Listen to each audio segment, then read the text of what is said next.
I want to ask you something, and I always try to make an effort to not. I like having uncomfortable conversations, and I also like having them with the right person. Like, I don't want to have my buddy Impy, who's another white dude, and us talk about black content creators, because like that wouldn't make sense, right? Yeah, I hear you.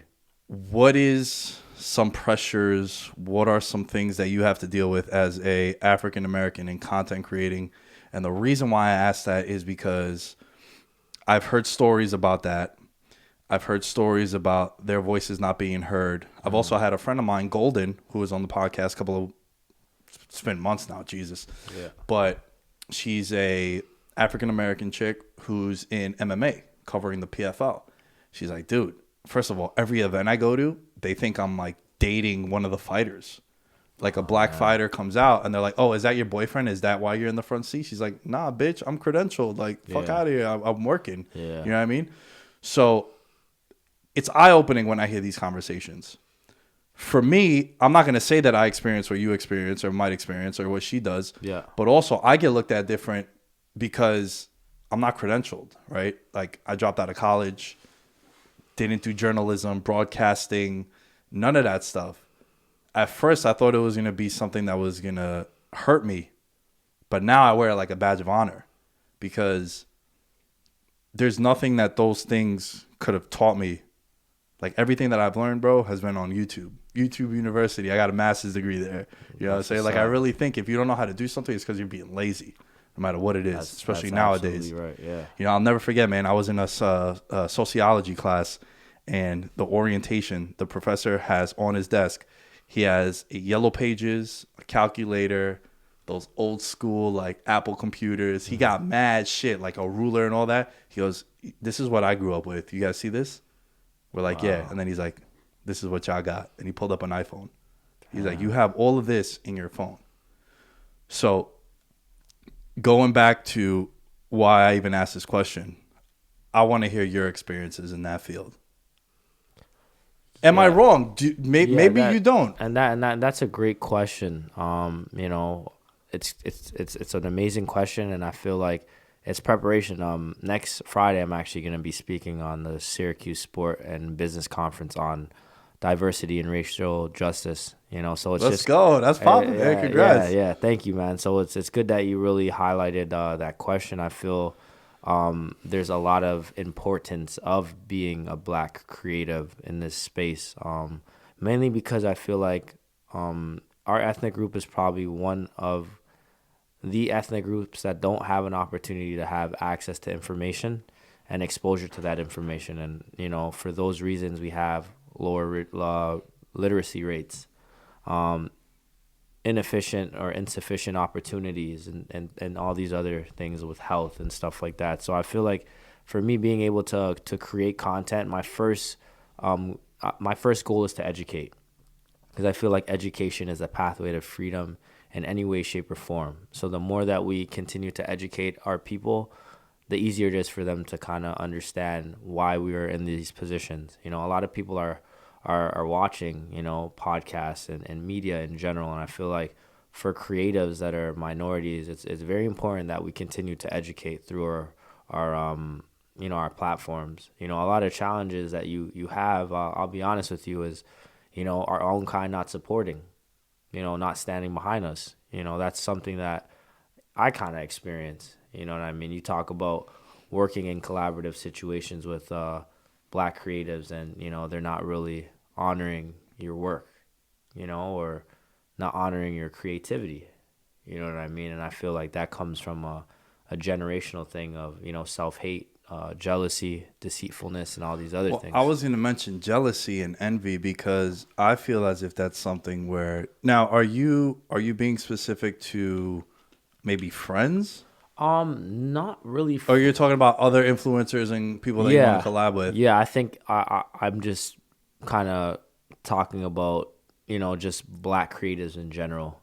You know, we think about the Black Lives Matter campaign. I'm going to use that as an example. Support black businesses, you know, but when you have a clothing line and, you know, I ask, okay, can I buy your clothing line? What's the first thing a black person will say? Let me get a discount. Do you get what I'm saying? I hear you. So it's like not supporting from a good place. I should determine if you get a discount if I'm the owner of the clothing line. Right. If you're gonna go to a Greek restaurant, are you gonna ask them for a discount on their food?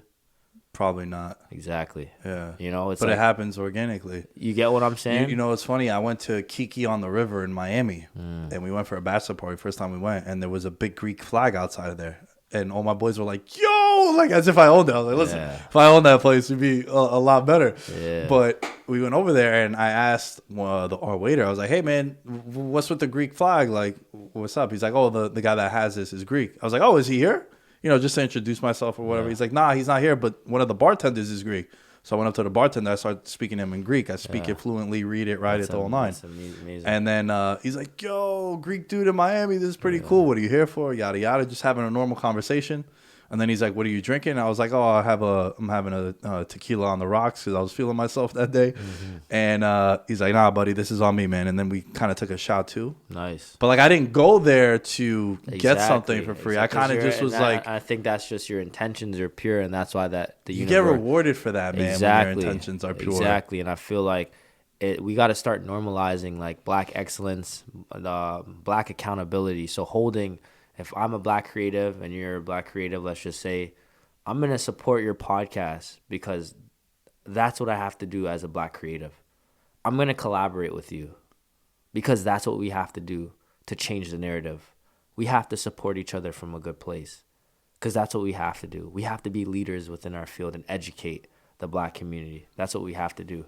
You get what I'm saying? Yeah, man. I love the guys over at Culture Hub. You ever heard of Culture Hub? No. I've reposted their stuff a little bit. CJ and Serge, they've been on the podcast too. Okay, that's what's up. Two black dudes from New York, and man, they've on their own just like, you know, a lot of people don't do that, right? Like there's not many people that go out their way to connect you with someone without wanting something back in return. Transactional, man. Yes. You know, like they'll just hit me up like, "Yo, we just had so and so, one of our writers.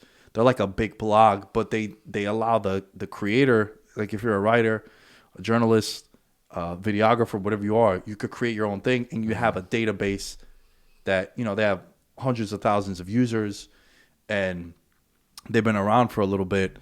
And they use their platform to give someone like you a rub, sort of like a look, right? A rub using the wrestling term. Yeah. But they would get interviews with people and they just like randomly hit me up like, "Yo, man, we had so-and-so, one of our writers wrote about them, did a piece. I think it'd be good for you."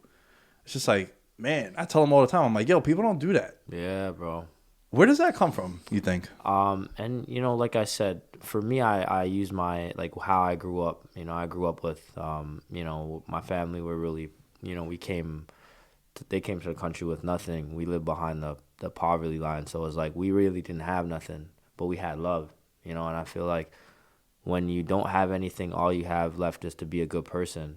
You know what I mean? And that comes with like showing love always. You know what I've noticed, man? And this is totally just an observation that I've made through the years. Mm-hmm. The people that come from nothing are the ones that are the most genuine.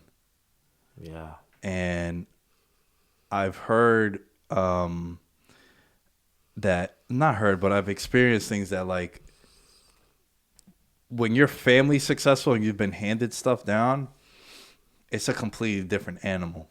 Yeah. I think that sometimes that's what burdens people and kids like our generation. Like I'm speaking on our generation, right? Like, yeah, for sure. I know friends that were broke and are now successful. And then I have friends that like they had a Range Rover at 16 years old, right? Or every 3-4 months are on a vacation. Like every spring break, they're in Jamaica or Cancun or whatever with their family. And it's like, man, their perspectives are so different. Because then what happens when you go out into the real world, it's like, man, mommy and daddy ain't going to save you all the time.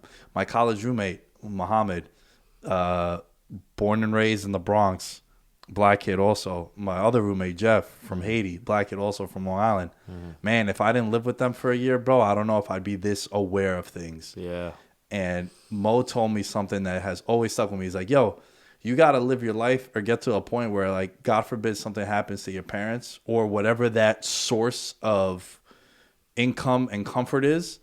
God forbid something happens, bro, you got to be ready. And if you could get to a point where that guardian of yours has you ready, man, whatever happens after that, at least they got you ready to that point. That's a fact. And that's always resonated with me. Like, yo, God, life is crazy, man. Tell me about it, bro. I started doing this last year in 2020. I would just hit up a couple people like, yo, man, thinking about you. Hope you're doing well, right? And then it wasn't until like my buddy Sergio passed away in December where my whole outlook on life really changed. Like, you really don't know, right? You got to live in the moment. And that's what I really started doing. And it's true, man. You just don't know.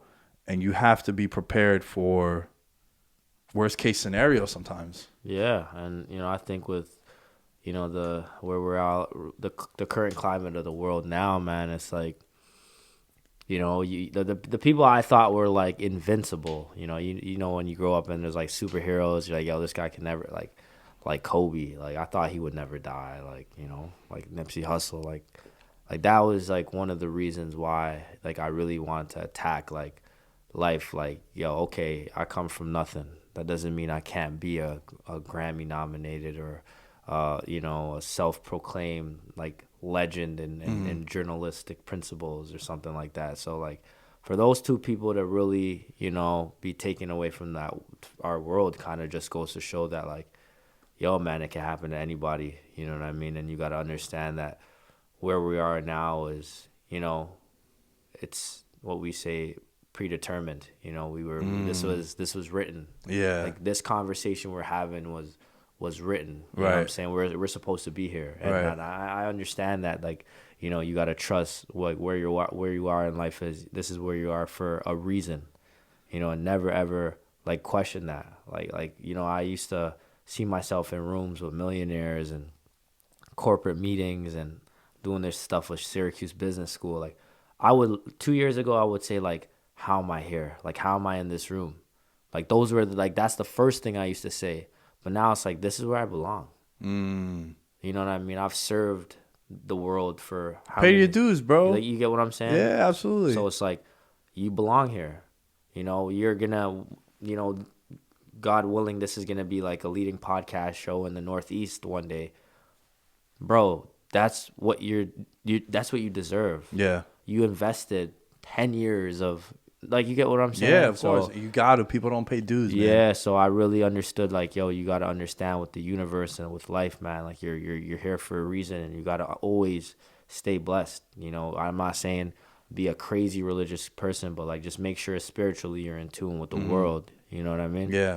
You mentioned Nipsey Hussle and Kobe. Is it safe to say those two guys were a big part of who you are today? Yeah, because Nipsey Hussle, man, it was weird. This weekend, actually, so this is going out Monday, but this weekend coming up is Wale Mania. Wale Mania is a wrestling hip-hop collaboration between these guys, Emilio Sparks and Kaz, with Wale, the rapper. Okay. And Wale's a big wrestling fan, so he does the opening party of WrestleMania weekend, which in the wrestling world is like their biggest event. And I went to that the year that Nipsey Hussle passed away. And this was like 3 days before he died, bro. Damn. I knew nothing about Nipsey Hussle's music. I knew who Nipsey Hussle was because I'm a hip-hop fan. Yeah. But I didn't know anything about him. And then they played last time that I checked. And the place went fucking bananas. Yeah. Right? And then I'm like, yo, what the hell? And then I was talking to one of my buddies who was there with me. He's like, yo, you'll like this dude. Because I don't listen to music much. People are like blown away by that. If you weren't rapping or making music prior to 2014, like, I probably don't know who you are. Listen to your music. For real. And then Nipsey came along. And now, bro, I dare you to send me an interview of his that I haven't seen. Yeah. And that's the thing, right? It's the message. Yeah, he man, he was very in tune with like himself, you know what I mean? And obviously one thing I really respected was more of like the transition, growing up in Crenshaw, and I've been in Crenshaw. I played in the Drew, which is in South Central LA, so I have a big understanding of like, where he came from and stuff like that. So to come out of those like neighborhoods and to be able to be alive at that age, that's like honorary. But to be able to invest in your community, empower your people, build a company with your family, and inspire the world to do great things, like that's just inspiration at its highest form. You know what I mean? And like when I listen to him, it's like, you know, it's like a messenger telling you like, yo, things are gonna happen. You know, I always used to use TMC as like that was like my motto. Like you just gotta keep running your own Mm-hmm. race, bro. Like don't quit. On your own time. Like you know what I'm saying, and like that's like the motto I still live by. Like today, like the marathon will continue. Like you gotta just keep trekking. Whatever life is gonna bring to you, you gotta just be ready. You know, and I'm probably in my 15th kilometer, 42 Ks in my marathon, and Mm. just gotta keep running. You know, so Nipsey Hussle really was a big part of me, and it just sucks that I didn't formally get to meet him in life, because I felt like that would have been like an iconic thing for me. You know what I mean? But like I said, God had other plans for him, and his legacy will continue to inspire people like me to continue to do or pick up where he left off in terms of like educating our people and stuff. So, yeah.